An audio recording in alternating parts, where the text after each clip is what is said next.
তো দুপুরবেলা ভর্তা দিয়ে ভাত ঠাত খেয়ে সন্ধ্যেবেলায় রেডি হয়ে আমি যাব ঘুরঘুরু। কিসমাত চলছে। তো প্রথম যাচ্ছি একটা জায়গাতে, সেটা দেখাবো কোথায় যাচ্ছি। তো যাই হোক, কেমন লাগছে আমাকে? আশা করি ভালো লাগছে। তো এই জুতোটা সম্পর্কে একটু বলি। এটা আমার 9 বছর পুরনো জুতো।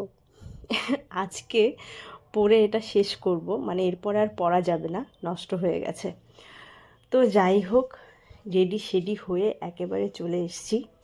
তো জায়গাটা কোন জায়গা, এটা যদি কেউ বলতে পারেন তাহলে আমাকে কমেন্ট করবেন। এটা আমি বলছি না, ঠিক আছে?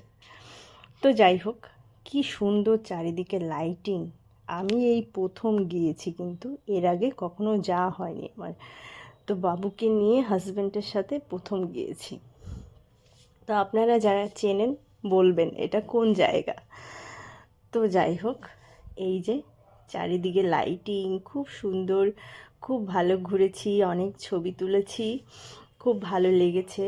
সন্ধ্যাটা খুব ভালো কাটিয়েছি। আর এটা ছিল একটা যিশুর গোয়াল ঘর সাজানো। ফিরছিলাম বাড়িতে, তখন দেখতে পেলাম, তো একটু করে ভিডিও করেছি। যিশু যে গোয়াল ঘরে হয়েছিল সেটাই আর কি বানিয়েছে। তারপরে ফিরে যাচ্ছি বাড়ির দিকে। তো ভিডিওটা ভালো লাগলে একটু লাইক কমেন্ট শেয়ার করবেন। আর সবাই ভালো থাকবেন, সুন্দর থাকবেন, সুস্থ থাকবেন।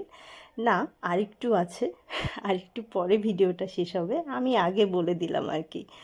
তো যাই হোক, আমার বাচ্চা ভাবছে কি হচ্ছে আমি জানি না। সে ঘরে ফিরে টায়ার্ড হয়নি, সে খেলে যাচ্ছে, খুব এনার্জিতে আছে এখনো পর্যন্ত। তো যাই হোক, এবার বলছি টাটা, থ্যাংক ইউ।